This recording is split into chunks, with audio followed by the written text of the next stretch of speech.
স্বামীজি নিজে বসে থাকতেন, বসে থেকে তর্ক লাগিয়ে দিতেন, তোমরা বলো।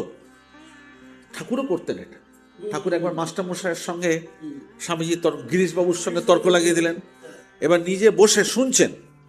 তারপর যখন খুব থিওরিটিক্যাল চলে যাচ্ছে তখন বলছেন, দেখো আমার ইগুনো ভালো লাগছে না, আমি দেখছি তিনি সব হয়েছেন।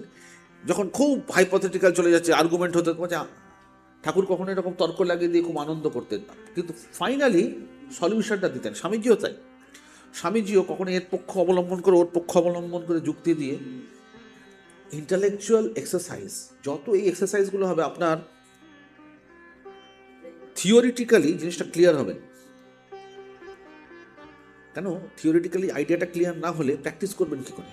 আমি যে কটা ক্লাস নিয়েছি আমি সবসময় বলতাম, আপনাদের মনে থাকবে হয়তো, যে কেন আমরা কথামৃতের ক্লাস করছি, কেন আমরা ঠাকুরের জীবনী পড়ছি, কেন বেদান্ত পড়ছি।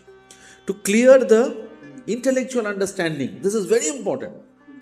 কোয়েশ্চেন অ্যান্সার না হলে, পরিপ্রশ্ন বলা হয়, কোয়েশ্চেন অ্যান্সার না হলে, আন্ডারস্ট্যান্ডিংটা যদি ক্লিয়ার না হয়, তাহলে আমরা কী প্র্যাকটিস করব?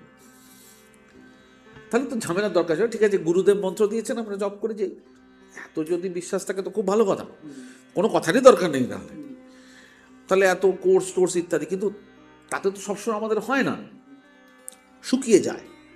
নানান রকম মানে একবারে নিত্যদিনের যে একটা ঘষা মাজা সংগ্রামের যে সংসার জীবন, তার মধ্যে দিয়ে সবটা কেমন শুকিয়ে যায়।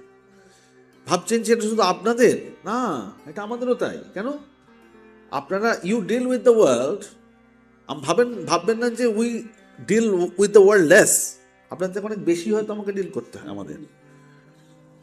আমরা কি ডিল করছি? We also deal with the world more extensively. ভাবতেই পারবেন না কি লেভেলে আমাদের ওয়ার্ল্ডকে ডিল করতে হয়। কিছু করার নেই।